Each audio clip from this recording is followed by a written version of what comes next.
안녕하십니까. 법돌이TV 이장원 법무사입니다. 오늘은 개인회생을 진행을 하는데 최근 채무가 많은 경우에 그 개인회생을 할 수 있는지 그 부분에 대해서 한번 얘기해 보겠습니다. 그 의뢰인분들 중에 최근 채무가 많으면 개인회생 안 되는 거 아닌가요? 라든지 최근 채무가 많으면 채권자가 사기로 고소하는 거 아닌가요? 이렇게 질문하시는 분이 계십니다. 그 부분에 대해서 이제 제 생각을 말씀드리면, 최근 채무가 많다고 그래가지고 개인회생을 못하는 게 아니고 가능합니다. 이제 다만 이제 최근 채무의 유형도 여러 가지가 있는데 그 부분에 대해서 한번 생각해 보고요. 그리고 이제 사기로 고소를 한다는 거는 내가 대출을 받으면서 개인회생 채권으로 엮였다. 개인회생을 진행할 건데 내가 지금 대출을 받는다. 이제 그런 상황에서 이제 대출을 받아야 됩니다.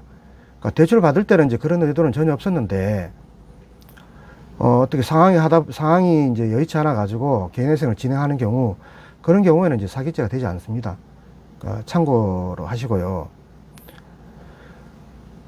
그리고 이제 관련되는 걸로 이제 신용회복위원회에서 하는 워크아웃이나 그 개인 워크아웃, 이제 프리 워크아웃이 있습니다. 그 워크아웃이나 이제 프리 워크아웃 같은 경우에는 최근 6개월간 채무가 3개월 30%가 넘으면 그 워크아웃 자격이 안 됩니다. 그런데 그 개인회생 같은 경우는 이제 그런 자격 제한은 없습니다. 그래서 그런 부분은 문제될 건 없는데, 이제 다만 이제 최근 채무의 유형을 이제 한번 살펴보면 대략적으로 한 5가지 정도 유형으로 볼 수 있는데요. 이제 첫 번째는 그 최근 채무로 해서 대출을 받아 가지고 그 생계 자금으로 이제 쓴 겁니다. 이제 사업 자금이나 아니면 생활 자금, 그다음에 뭐 병원비라든지 이제 급해 가지고 이제 급하게 이제 필요한 부분에 쓴 거죠. 결론적으로 그 부분은 이제 문제될 건 별로 없습니다. 이제 그다음에 두 번째 유형은 이제 대환 대출을 받은 겁니다. 이제 기존 채무를 이제 변제하려고 대출을 받은 거죠. 근데 그게 이제 바람직하진 않는데, 또 어떻게 그렇게 하는 경우가 많습니다. 대환한다 그래가지고, 대출을 받아가지고 기존 채무를 변제하는 거죠. 근데 이제 우리가 회생을 하시면 그 법원에서 최근 채무 같은 경우는 이제 소명해라고 나옵니다. 이제 어디에 썼는지를 소명해라고 나오는데, 거기에 이제 소명을 하시면 됩니다. 그래서 물론 이제 사무실에서 다 하죠. 이제 여쭤봐가지고 언제 이제 대출을 받아가지고 며칠자 이제 대출금을 변제하고 얼마 변제하고 이렇게 소명을 합니다. 그래서 그렇게 이제 돌려막기 한 경우, 대환 대출을 받아가지고 한 경우에는 이제 문제될 건 없습니다. 아까 첫 번째 한 거하고 두 번째 한 거하고 또 문제될 거 없는 거죠. 그 다음에 이제 세 번째 유형은 안타까운 유형인데, 이제 그 대환 대출 받으려고 하다 보니까 이제 보이스피싱을 당하는 경우입니다. 이제 그런 경우가 지금 가끔 발생을 해서 안타까운데, 그 대환 대출 받으라고 이제 전화를 받았는데 어떻게 하다 보니까 이제 사기를 당한 겁니다. 그러면 이제 그 혹 되려다가 이제 혹을 더 붙인 거죠. 그래 이제 안타까운 경우인데, 어떻게 합니까? 이제 신고를 해야 되는데, 경찰에 신고를 하면 그 사건 사고 사실 확인원이라고 이제 서류를 떼줍니다. 이제 그거를 이제 법원에 내시거나 아니면은 이제 피해 사실을 이제 고소를 해서 고소장을 이제 고소장을 제출하는 거죠.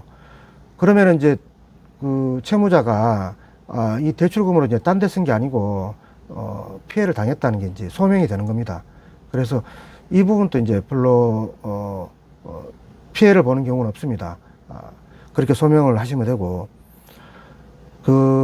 네 번째 같은 경우에는 이런 경우가 있습니다. 대출을 받아가지고 이제 채무를 변제를 하는데, 이게 금융기관의 채무가 아니고 채무자 본인의 이제 지인들 채무인 거죠. 그래서 그런 채무는 편파 변제가 문제돼서 그 정상적인 이제 변제로 인정을 안 해줍니다. 그 부인권을 행사하거나 그 회생이 아니면 이제 그 사행이 취소라든지 뭐 그런 부분이 문제가 되는 건데, 법원에서 이제 실무적으로 해결할 때는 이제 이거를 청산 가치에 반영하라 이렇게 나옵니다. 그래서 뭐 결과적으로 보면 이제 변제금이 조금 올라갈 수가 있는 거죠. 그 자기 이제 개인적인 이제 지인들 채무뿐만 아니고 그 대출금을 받아가지고 이제 가족들한테 증여를 한다든지 아니면 이제 가족들 채무를 변제한다든지 이제 그런 데 쓰는 거죠.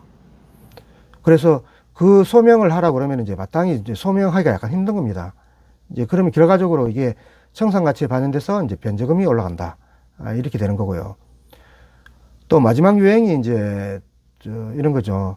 그 대출을 받아가지고 사행성 행위를 하는 겁니다. 그 비트코인에 투자한다거나 이제 토토 투자하고 그 다음에 이제 도박을 하고 해서 손실을 보는 거죠. 이제 그런 경우에 이제 이것도 결론은 똑같습니다. 청산 가치에 반영해서 변제금이 올라간다. 이렇게 되는 거죠. 그래서 결론을 보면 최근 채무가 많아서 회생이 안 되는 게 아니고 다만 이제 일부 소명 못하는 부분, 아까 얘기했던 이제 뭐 네 번째, 다섯 번째 유형이 있지 않습니까? 그런 부분 같은 경우는 이제 그 청산 가치에 반영돼서 변제금이 올라간다. 이런 이제 불이익을 보는 것입니다. 그래서 결론적으로 말씀드리면 최근 채무가 많아서 이제 그 개인회생을 못한다라든지 그런 거는 사실이 아니고요. 정상적으로 이제 소비했다거나 이제 대안을 받았거나 급한 이제 생활 자금을 썼다거나 그런 경우는 이제 전혀 문제될 건 없고 다만 이제 그 사용하는 부분이 이제 정당하지 않은 부분, 그러니까 사행성 행위를 했거나 이제 지인들한테 이제 변제가 됐거나 그런 부분은 청산 가치에 반영돼서 변제금이 올라간다. 그런 불이익이 있다. 이렇게 정리할 수 있겠습니다. 오늘은 최근 채무가 많을 경우에 개인회생이 가능한지 그런 부분에 대해서 한번 생각하는 시간을 가졌습니다. 감사합니다.